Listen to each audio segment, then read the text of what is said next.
Last night, the Lord came to me and brought a vision to my remembrance. There were two of them. And I was just waking up out of sleep, and you could not tell whether it was a dream or a vision. But it was very, very real. And I may have been given this before, but God says I need to give it again now. Because maybe somebody missed it and they need it now. So, I can remember my mother and father were taken off to another state where I couldn't see them ever. And I was laying on my couch, which I could see right across, my husband sitting in his recliner, and the phone was a little bit over to the left in the kitchen, right near the doorway. And I laid my head on the couch, and I went to sound asleep.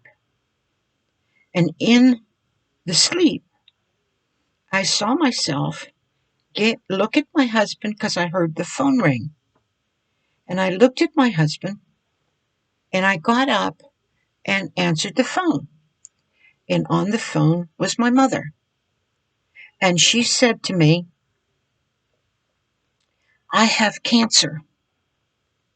And they let me know I have about 2 years to live. This is what my mother said to me on the phone. So I cried, of course, went back and laid down exactly the same way, exactly the same place, and fell asleep again because I was very sleepy. Suddenly the phone rang and woke me up. I walked to the phone exactly the same way. My husband looked exactly the same way as the first time.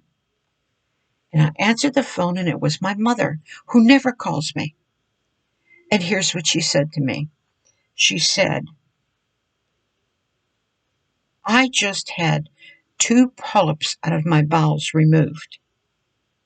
And the doctors tell me I'm okay. And so we talked for a little bit, and I hung up and I sat down, and the Lord spoke to my heart and said this: I have shown you that your mother has 2 years to live, that she has cancer, and they're not telling her the truth. They are telling her that everything is fine. They are not helping her face it or nothing. But I want you, for these 2 years, to do one thing. I want you to bring her before me constantly when I call you and cry out to make her way easy. Because her life has been so hard, I don't want death to be so difficult. So I left it there. And so as I'm working and I'm doing everything I need to do, suddenly the Spirit of God would come upon me and the tears would just flow for God to be merciful to her in death and make her way easy. So, not really understanding how many years had passed, and I can guarantee you it was 2, I was laying in my living room, and for some reason, which I don't plan on telling now, I was laying on the floor. And about 3 o'clock in the morning, I felt somebody grab a hold of my shoulder and literally shake me like this to wake me up. And I mean, my shoulders going like this to wake me up because I was sound asleep. And I knew the moment that I felt that it was an angel. And the angel said to me, if you do not get up right at this moment now and pray, you will never see your mother alive again. So immediately I jumped up, as sleepy as I was, I jumped up and I began to pray. And when I prayed that she lived long enough that I have time enough to be with her. And her being in another state, that was going to be a real feat to do, you know. The next morning, I fell back asleep after prayer. The next morning, the phone rings. And it's my sister. And she says this: 3 o'clock in the morning, a blood clot passed through our mother's heart. And the doctors say that if you don't come now, you will never see your mother alive again. So, of course, I dropped everything and I immediately had a flight to the other state. And while I was going there, it was in a very dangerous part of town in that state. Very dangerous. Where all of the gas stations and everything else had bars on them. I was all alone. My husband did not come with me. He had to work doubles or whatever, but I had nobody. And being all alone, I was never the kind of person that went out by myself and made trips like this. So I had to find my way. And I'm driving down a street and I'm lost. I cannot find the hospital that I'm looking for. And so up on this little slope of hill, I see a gas station with about 10 black men standing there, young men, and they're all having a good time and they're laughing. Now, mind you, this is only a few blocks from where a gas station attendant was executed, execution style, shot in the head and executed. This is only a couple of blocks away from where another bunch of black people were. One was running with a rifle, chasing a bunch of people. And when you had, this was the only way in and out of town, so you had to pass by it. And you just didn't look and pay any attention. You just had to allow whatever they were going to do happen. Pray, yeah, but.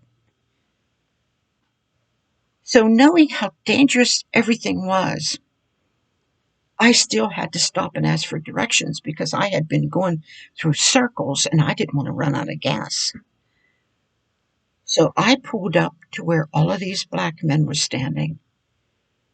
And I very kindly said, "Would you please help me? My mother is dying and I am looking for this hospital." Do you know that those young men were so kind? I will never forget them. I look at them like 10 angels. And they fell all over each other to give me the answer that I needed. And they directed me perfectly. So that night, after I went to the hospital to see my mother, I had to find a motel. And the only one I could find was so bad that it didn't have any locks on the door. It had a street light right where your door was, and you could see the hole like this big where the lock used to be. So you could see outside, and anybody that wanted to could see inside, and there was no way to block the door because there was no doorknob. And I had to get some sleep so I could get up in the morning and go minister to my mother. So I had to lay my head on that pillow and trust God that nothing would happen to me in the worst part of town. So bad so that that motel was in that condition. But you know what? The Lord woke me up with no problems. I fell sound asleep with no problems. I was able to do all things in the name of Jesus Christ. I found the hospital easily.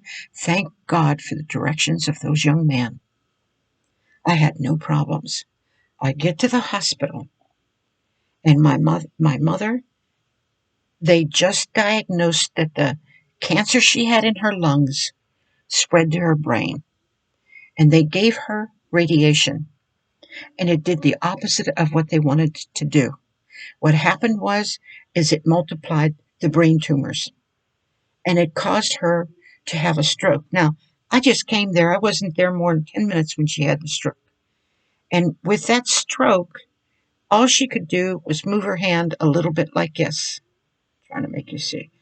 Move it like that if you wanted her to answer to anything. So there I was, sitting there, talking to her. And my sister, who worked in the medical field, knew that she was in the last stage of living. So I went to the doctors, and I asked the doctors in the hall, I said, look, with this cancer, you know, and I know this is a very painful way to go. And they said, yes, it's in the brain. She has 3 to 6 months. And immediately when they said that, the Lord came upon me and I yelled for everyone to hear, not my mother. God promised me he would be merciful in death. God promised me that she was going to have an easy way. By the time I got back to the room and sat down before her, my sister was talking to her, and when she held my hand, my mother was going like this to let us know she could hear us. And as I sat there, I saw a vision of people receiving her into heaven. I saw 4 women, never realizing that my mother had 4 miscarriages. And one of them looked exactly like my sister, and she was beautiful. And they were, welcoming my mother and holding her, and her way was made easy because she just slipped away. And the doctors said she did not have time to be in any pain because with the stroke, it protected her from having pain as much as they could see. That was like one of the first times that God had ever used me like that. Another time, I was laying on the same couch and I heard a noise, and I got up and I went outside and I looked up at the sky, up on top of the hilltop where my brother lived. And it was pitch black up there from how bad the storm was. And the Lord says, rebuke it. And I did. I prayed and I rebuked it. Now, that was the dream or the vision. I don't know which. But I went back down and laid down and fell asleep. And the noise again woke me up. And I went up, looked outside, saw exactly the same thing. And I rebuked it. And the storm never came the way it looked like it was going to come. And this is why I tell you, you have power over them. Unbeknownst to me, on the top of that hill, my nephew got struck by lightning, and it did not hurt him. Had I not prayed, he could have got killed, because I knew of many people that have died by lightning strike under a tree. So what I'm saying to you is this. The people that I was with, the pastors all in the area, all of them were positive they were the only ones that had the truth. They were playing games, they were doing things that were not of God, and I would not have anything to do with them. I didn't run to them and call them up and say, oh, there's a storm coming out. Oh, I have to go to another state because my mother. I didn't do none of that. I went directly to Jesus Christ. And both times the Lord saved me. I have other dreams and visions just like that, where the Lord delivered me, but the Lord told me it's not time to tell him yet. What does this have to do with you? You go through the same things, but because someone has told you that that can't be happening, you don't have God. You have to go to the pastor. You have to go to so-and-so. You need them. Because of that, I'm only telling you that none of that is true. It's not true. Only person you need is Jesus Christ. I'm looking at my big monitor, which I'm seeing. There's a big shine on my face again. I'm having trouble with the volume and I'm having trouble with the lighting.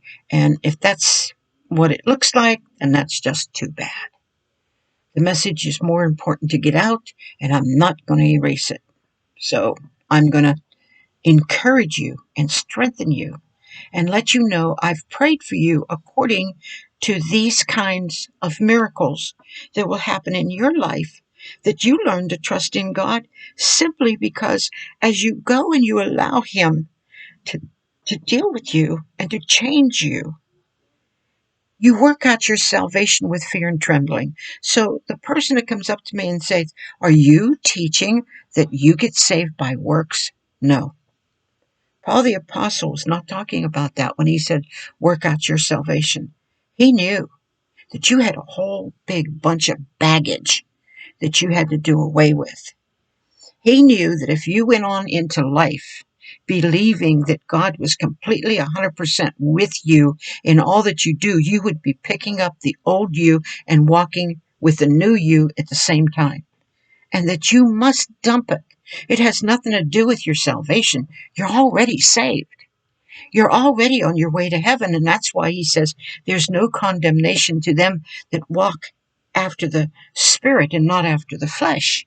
Because he's not holding anything against you in any mistake that you make from having the baggage of the old.